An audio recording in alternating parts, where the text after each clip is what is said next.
I can get into sophisticated technical discussions about how your phones and computers are tracked with technical mumbo jumbo, location tracking, IP address tracking, cross device tracking, browser fingerprinting, IMEI tracking, MAC address tracking, phone number tracking.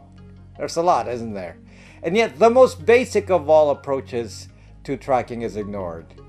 This method has the other mumbo-jumbo technical description of being the deterministic approach to tracking. What the heck is this?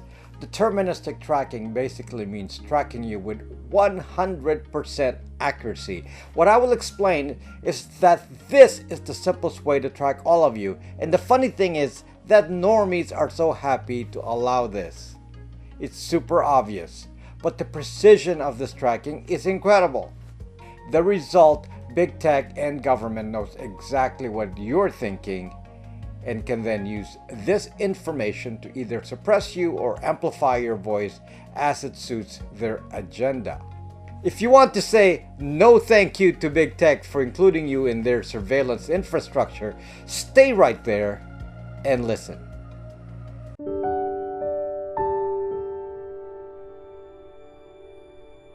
I'm on the platform Odyssey.com and I'm now one of the top creators on there. In case I get the platform, please follow me there using the link in the description. And also join my app Braxmail, which is a privacy-focused social media. My company offers protective tools like a VPN, Braxmail, and now we have officially begun shipping the Brax 2 Privacy Phone, which is a phone that does not reveal your identity. If you're interested in keeping your identity and information private, these products are on my app, Braxme. The link is in the description. What I will talk about will sound extremely simple at the beginning and may cause many of you to switch off the video thinking you understand the issue. But we will get deeper into this because what I will teach you today goes beyond avoiding surveillance to actually destroying the data collected about you. So absorb this slowly and don't rush. What big tech is always wanting to do is to observe what users are doing and identifying who's saying what, who's doing what, basically who's who. We call it profiling. It's beyond even getting your real name since many people have the same name. Most of the feared ways of identifying us on the internet are based on approaches like location tracking and IP address tracking, for example. This approach to identifying users is called a probabilistic approach because it is not 100% certain. For example, if someone made a post on YouTube with a fake name, could YouTube really identify precisely which person made that post? All people in your household share the same IP address. All people in your household share the same location. And if you're in a big building, there could be many of those people. In fact, people who visit you like friends and relatives may also appear with your IP address if they borrow your Wi-Fi or have location on. If you have a VPN or were on cell data, then even the IP address is useless. So the identification of who specifically clicked like on a platform may not be 100% certain. We may do things like deny location permissions and use a VPN to block the location and IP address, which is fine. But not being able to precisely identify a person prevents big tech from acting against that specific person. It's a liability for them. They want precision. That precision allows them to take action on the particular individual. Big tech wants to use sophisticated means to identify who is doing what in some verifiable way, and this accurate way is called the deterministic approach to tracking. In other words, this approach involves no guesswork. Big tech clearly knows who's making the moves on a device, and this knowledge can be tied to other identifiers that may not be super accurate, but in combination they provide 100% accuracy. Someone made a comment recently on a video about how I'm not reaching young people with my approaches, and I responded that Google Analytics says that 25% of my audience is under 35, which is neither here nor there. But it awakened panic in the commenter. How does Google know our age? The obvious answer is the Google login. On your phone, it is the Google ID. On your iOS phone, it is your Apple ID. So if the tracking on the phone is complete, then it is always clear that all other identifiers, including name, location, IP address, are cross-referenced by your login ID. The most dangerous login IDs are the ones that work cross-platform, like the Facebook ID, Google ID, Apple ID. What's disturbing is that such an obvious identifier is completely ignored even though there is no hiding once you are logged in to the phone. There's actually a chain of events with the login ID that connect other things and enables cross-device tracking, meaning what you're doing on all other devices is associated with you. Let's start with the example of a Google ID. The moment you choose to use a Google Android, then you're immediately zonked because you log into your Google account in order to activate the various Google services on the phone. Google Drive, Google Docs, Gmail, YouTube, Google Photos. Once you're logged in, Google then extracts the IMEI, which is the serial number of your phone, and attaches that to you. So even if for some reason you did not log in, then they can match you with an identifier that is certain. The IMEI is one of those identifiers. If you think you have no choice here, let me compare this to a Brax2 privacy phone, which is no login. A Brax2 phone is a special Android version that has no Google. So immediately, one big connection to Google is disassociated. Since there is no Google on my phone, then there is no way to collect the IMEI for the Google database. Now, sticking to a Googled Android for a moment, you now go to your computer, a separate device, and log into Google to access YouTube. There's absolutely no doubt that Google or its YouTube company knows exactly who is on the Android phone. And recently, they made this direct connection by forcing users to do 2FA, two-factor authentication, using the Google Android, even if you're on a computer. This has been required of the big YouTube channels. On an iPhone, they force you to use a Google app with similar capability. And Google easily connects what you do on the phone with what you're doing on the computer. Let's just expand the story so you clearly understand. Just about every website uses Google Analytics. For those who are not techie enough to understand, anyone who builds a website or app needs to attach Google code to their platform in order for Google to track user activity. This is used to power the Google search platform. If you're a website owner and don't do Google Analytics, you will likely not even appear in Google search. So it's not a choice. If you don't want your website to disappear from the internet, you use Google Analytics. But now understand the effect of this. Since you, as a user, are logged into Google and YouTube on a computer, and you're logged into your Google Android, all websites can also identify you easily since you are part of the Google tracking infrastructure with Google Analytics, which detects your Google ID. So you're being tracked not only on Google properties, but on every possible platform. Facebook has a similar infrastructure. You log into Facebook or Instagram or WhatsApp on your mobile device, then your ID is known to the Facebook platform.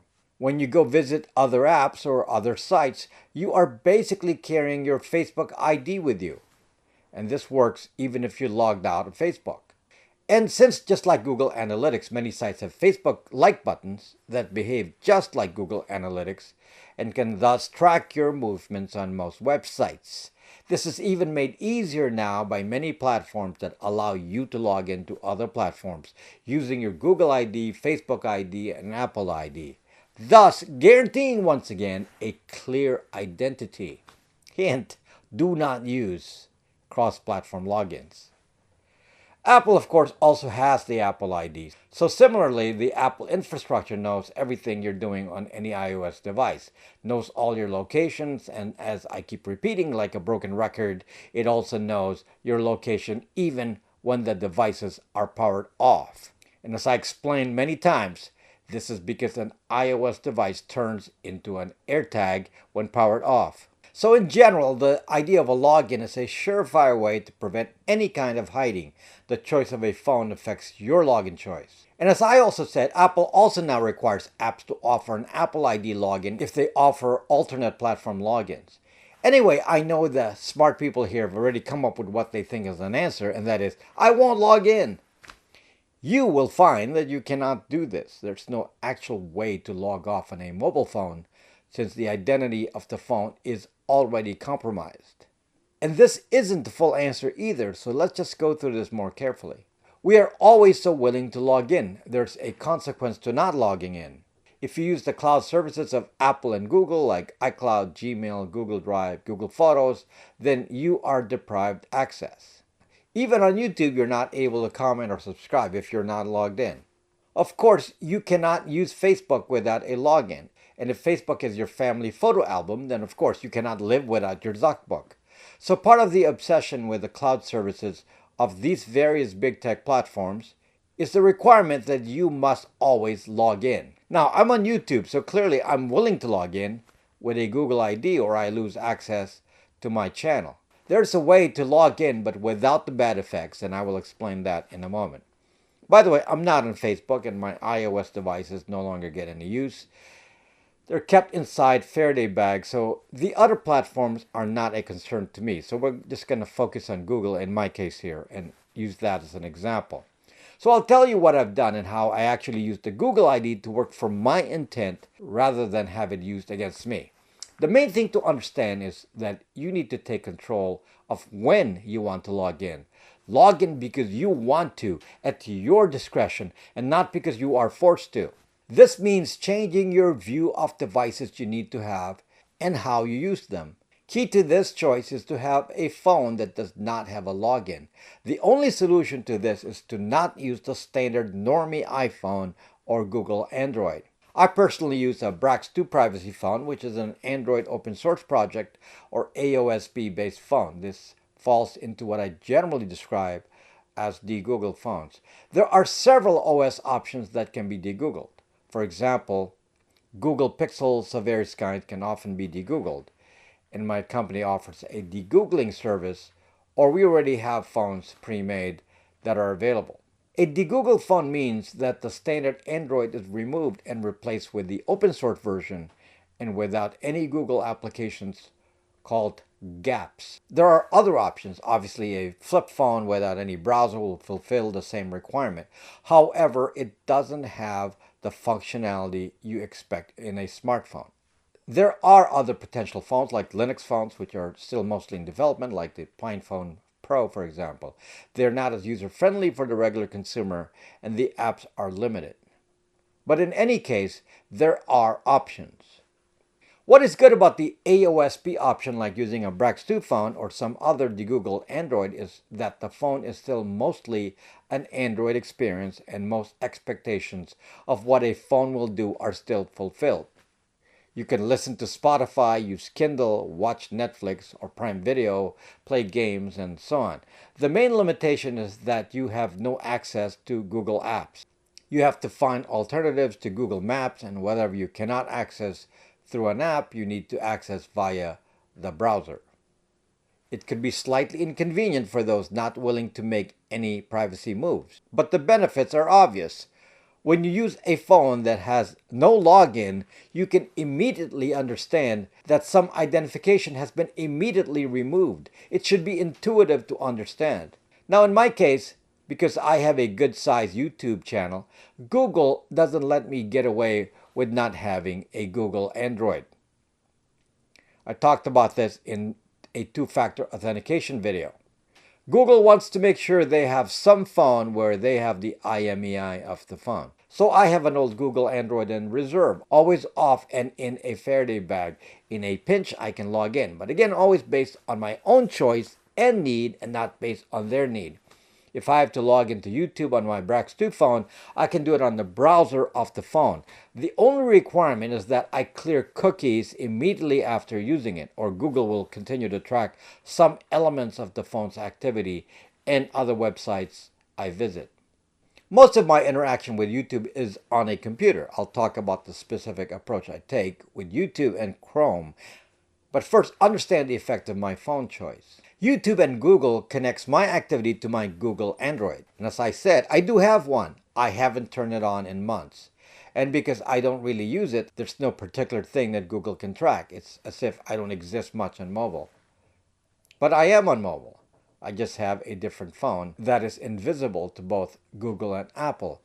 This invisibility prevents a particular kind of tracking called cross-device tracking. On a standard Google or iOS phone, Google can connect your search activities, locations, IP addresses, website visits from the phone to the computer. So there's always a total picture of what you do. In my case, the mobile side reveals a blank. I don't want to even have a Google Android. But YouTube requires that I have one so they can verify the IMEI and know it's me for two-factor authentication. Unfortunately for them, the phone is only there for emergency. I fulfill the requirement, but they're not getting data from me.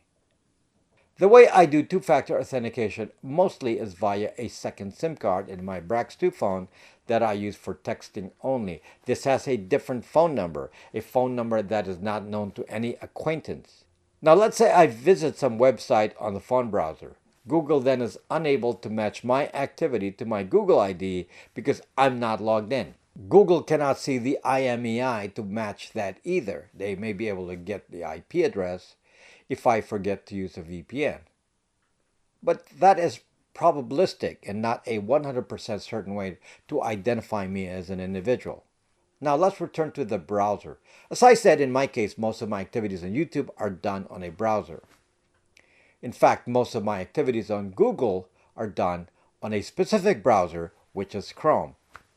You will probably wonder how a privacy evangelist like me can survive with a spying Google on my back constantly. But it's actually simple. If you understand the technologies involved, then you understand the limitations of these technologies. The way the Google ID works, if I'm logged into Chrome and I'm clearly identified, then my every move on every other website is also identified and tracked. But this only works if I go to a website on Chrome where I'm logged in and it knows my Google ID when I visit some other website. So the starting rule for me is that I never go into any other website on Chrome unless it is owned by Google or it is something I want Google to see. Every click I make on Chrome is always intentional, with the objective of giving Google the narrative of my identity and beliefs. Of course, they probably have some idea from my YouTube channel, but I'm careful not to suggest any political affiliation or click on anything that would suggest a political affiliation. Or I purposely click political things on YouTube, but in an inconsistent way that does not imply a political affiliation. So how do you keep Google out of your thoughts? Easy, folks. I have a second browser. Chrome is for Google. I use Brave for Google that is not logged in. So if I want to look at something on YouTube but I don't want to give Google information to use to profile me, then I do it on the Brave browser. On Brave, I never log into Google or to anything. Since Google has no Google identity to identify me, it will try to identify me on the Brave browser by location or IP address. Well, good luck with that, Google, since I'm fastidious about always being on a VPN. And of course, location is always off. So whatever I do on Brave is unidentified. Yes, Google can see some person clicking on gun videos or cooking videos or even political videos, but they won't be able to tell who it is since there is no Google ID and there's no cross-device tracking since I don't have a matching mobile device to track. Next, I have a third browser. Currently, my third browser is Chromium. Chromium is an open source browser that is actually the basis of Chrome and Brave. It is open source. On this browser, I also would never log into Google. That's clear. But I have another rule. On this browser, I never go to Google. So there's not even an opportunity for Google to get some profile. Yes, websites have Google Analytics, but I don't even give it the accidental chance of logging in by accident. Zero Google on my Chromium. I use Chromium for all my other internet activity, Amazon, eBay, news, Twitter, back in the old days, and so on. So a non-Google browser. On this browser, I can log into all the other sites that I want as long as it is not Google or Facebook. As I mentioned earlier, Google and Facebook have code inserted into most websites, so if you ever log into either on the browser, then your identity hiding is shot. This does not apply, by the way, to logging into other properties like Spotify, Kindle, and so on. This is specific to Google and Facebook. What does Google see then? Again, some unidentified user going to various websites, but it cannot match it to a particular Google account and thus cannot acquire accurate information for profiling purposes. So this is my strategy with logins, isolating other websites with their logins from Google logins. If you have an iOS device, the apps can also discover your Apple ID. So that's quite similar information and can be used to match Apple ID to Google ID. My answer to that, as I already said, is lack of activity. My iOS devices do not get any use. So they just make me look like some grandpa that does not know how to use a computer, which is perfect for me. Let me summarize this information so you get a clear action plan. First, either you get rid of your mobile phone completely or you get a non-login kind of mobile phone, like a Brax2 privacy phone or some other de-Googled phone. You can have an iOS phone or Google Android, but the idea is to not use it, so it is not a source of active information. This will disconnect the tracking between your phone and other devices like a computer. Next, it is okay to run Chrome with Google and YouTube.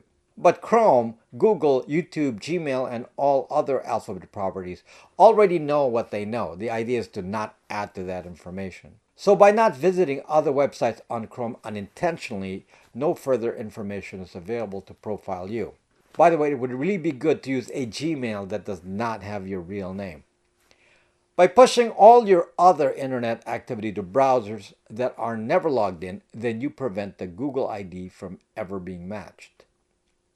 In terms of levels of privacy invasion, a Google ID is 100%. An IP address or location is used to identify you in a probabilistic way, but it is not 100%, and 100% is required for a big tech platform to take action. So these simple steps to basically neuter a Google ID and Apple ID is enough to gain a good level of privacy. A VPN would add to that privacy even more. I suggested this earlier, but I'll revisit it to give you food for thought. This is basically a beginner level video on privacy. One of the things that you can do to change what Google knows about you is to control the information that it sees. For example, if you use My Setup and you have a Chrome with a Google login, and then you click on CNN or Fox News every day on Chrome, you decide which confuses Google more about what you represent. Then I would expect the Google AI to notice some political affiliation. If you start clicking on videos supporting the same things that CNN supports, then I would presume the Google AI would come up with a confirming profile that you're on the Google team. I presume a Fox News choice would give the AI an alternate view. Again, you decide what you want the AI to think, since you're in control. What I'm saying here is that this is your opportunity to shape the information that Google knows about you. It is an opportunity for you to take control of your life's narrative. Given enough repetitions, it will confuse the AI enough to nullify past data. Again, if they cannot ascertain your exact identity with 100% accuracy, they will be unable to shift the message on you. They cannot target you. Thank you for watching.